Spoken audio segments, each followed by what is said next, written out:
Hi, I'm Rita Wilkins, also known as the Downsizing Designer.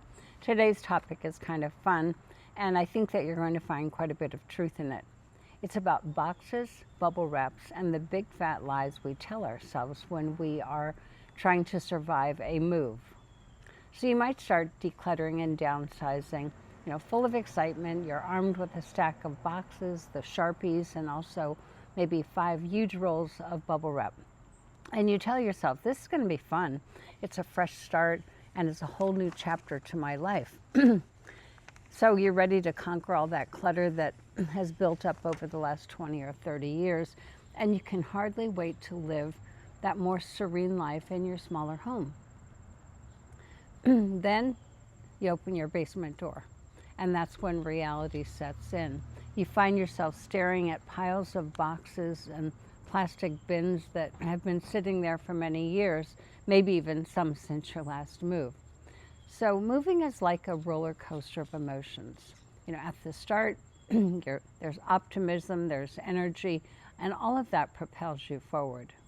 Then midway, you're exhausted, you're overwhelmed, and self-doubt is starting to take hold. And then at the end, you might be sitting around your new kitchen table with a glass of wine in hand, and you laugh at some of the ridiculous lies that you told yourself just to keep yourself going, and you marvel at the fact that you even made it. And so that's kind of the story of how moves go. And this particular video is going to explore those big lies that we tell ourselves when we're packing and when we're downsizing. The emotions that they trigger, and also the practical survival tips that can keep your energy, your sanity, and your sense of humor intact. So the first big lie we tell ourselves is, I'll remember what's in that box. So this is actually a classic lie that we tell ourselves. We've all said it, standing over a half-packed box, feeling rather triumphant because you're finally getting through to almost the last closet or the last chest of drawers. You tape it shut and you think, for sure, I'm going to remember what I put in that box. So those are famous last words, because then maybe 3 months later, when you open that box, you look inside and you're staring at the contents and you're saying, there's random cords, and then there's old cell phones, and maybe a stack of old magazines, and maybe a number of college textbooks. And you think, what on earth was I thinking? Why did I even keep this stuff? So here's the truth. Once that box is sealed, your brain actually moves on. We've already shifted to the next box or the next bunch of decisions that have to be made. So we convince ourselves that we'll remember because we want to avoid making yet another decision in that moment. So we take shortcuts by tossing miscellaneous things into the boxes, telling ourselves, well, we'll get that straightened out later. Well, the reality is that later doesn't always come. And these boxes become like that silent, hidden clutter. And they represent the emotional energy that we didn't have at that time. So here's a survival tip. When you make yourself write down what's inside of that box, you're consciously confronting each item. And sometimes, just sometimes, that actual act of labeling the box will force you to admit that it's not important enough to keep, and maybe it should be discarded. So the truth is, moving is actually a perfect opportunity to help you declutter. The second big lie is that 5 rolls of bubble wrap will be just fine. Somewhere between optimism and denial lives that classic moving day lie of 5 rolls of bubble wrap will be enough. You say it with confidence as you toss it into the cart at the office supply store. It feels so organized and so proactive. And you imagine wrapping the entire kitchen, your grandma's china, and every fragile memory in those 5 rolls. Then reality hits you, at midnight probably. You've already gone through 4 of the 5 rolls and you haven't even touched the glassware yet. So if this sounds familiar, suddenly you're now scavenging for anything that is remotely cushiony or soft, and anything like old towels, mismatched socks, or even yesterday's newspaper. And so here's the truth. Bubble wrap isn't just about protecting your stuff, it's about protecting your peace of mind. So when you underestimate what it takes to safely pack your fragile items, it often is because we underestimate just how much stuff we really have. So we want the process to be easy, neat, and controlled. But downsizing isn't about control, it's about acceptance. Accepting the fact that we've accumulated a lot over our lifetime and maybe a little bit too much. So there is a survival tip for that, that instead of buying more bubble wrap, buy yourself some grace and a sense of humor. When you start wrapping all those fragile things, pause and ask yourself, is this worth the bubble wrap? You'll be amazed at how many of those times you'll say, no, it's really not. So, because sometimes the most liberating moments in the downsizing process is that not everything needs to be protected and wrapped, maybe only the things that matter. Lie number 3 is we really don't have that much stuff. We've all said this. It's the famous last words that we catch ourselves uttering.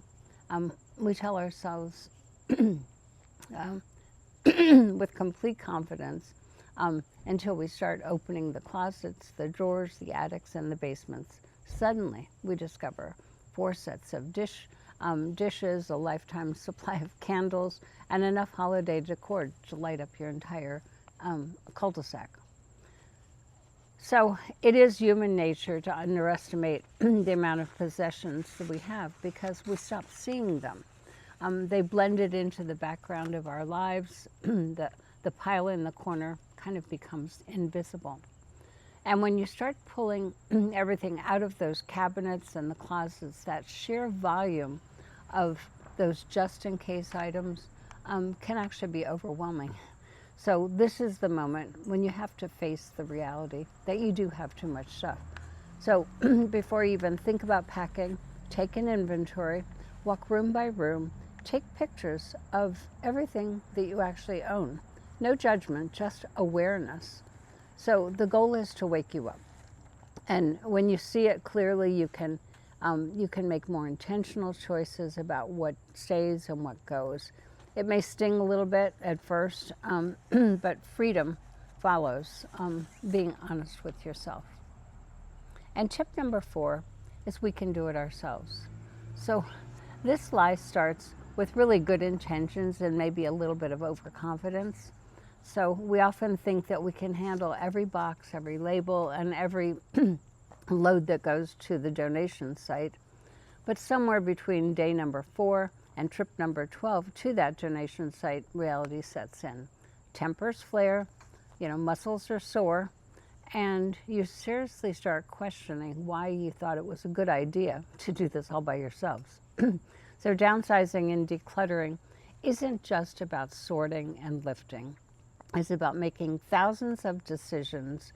Each one is layered with memories and meaning and sometimes even guilt. So the truth, ask for help. Accept it if someone offers you help, whether it's friends or family or even a professional downsizing firm. People that care about you want to be part of your next chapter, so let them.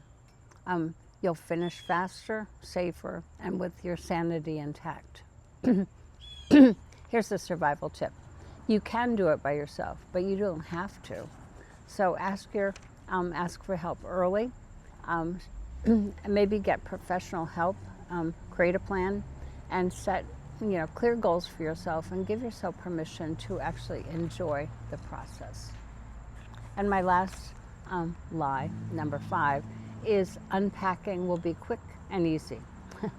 So we all tell ourselves this lie because we want to stay sane during that chaos of moving. But after weeks or maybe even months of sorting, packing, labeling, lifting, we think that we'll magically be able to unpack, organize everything, and everything will have a place in our new home. But the reality is unpacking isn't quick. It's a process, and it's messy, just like packing was. So you're going to find yourself wondering, um, who packed the Christmas ornaments with the bathroom toilet paper? Or questioning why you packed 4 identical black sweaters.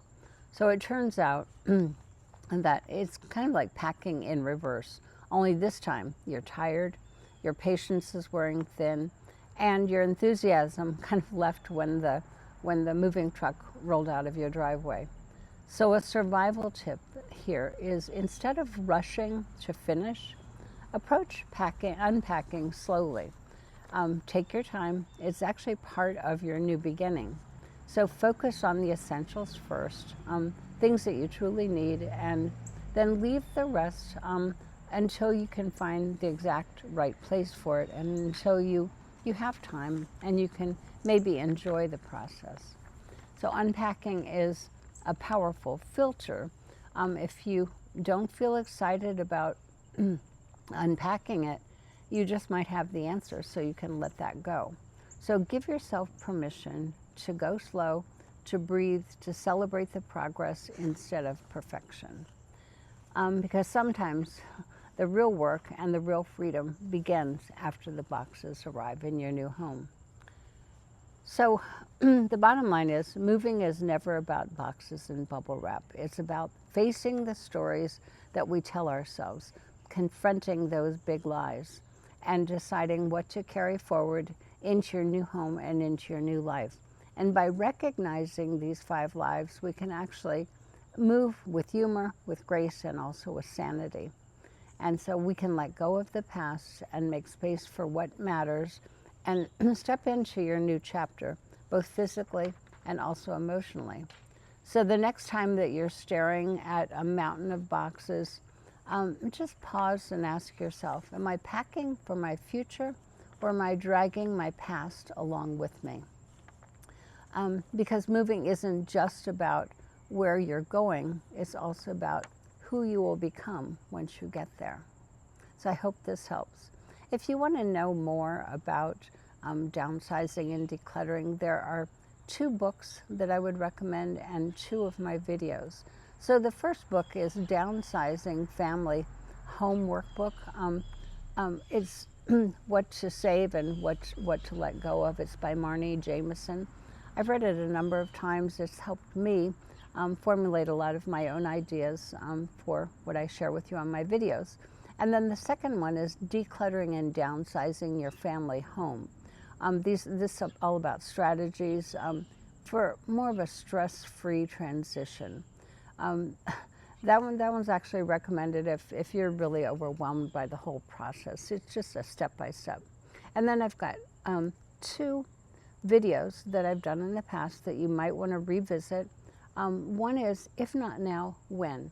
It's about the hidden cost of delaying your downsizing decision.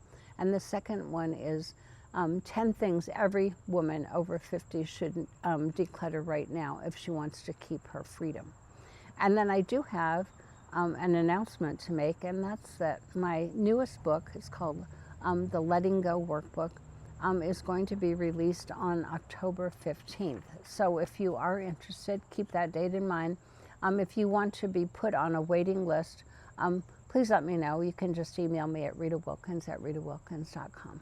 Thanks.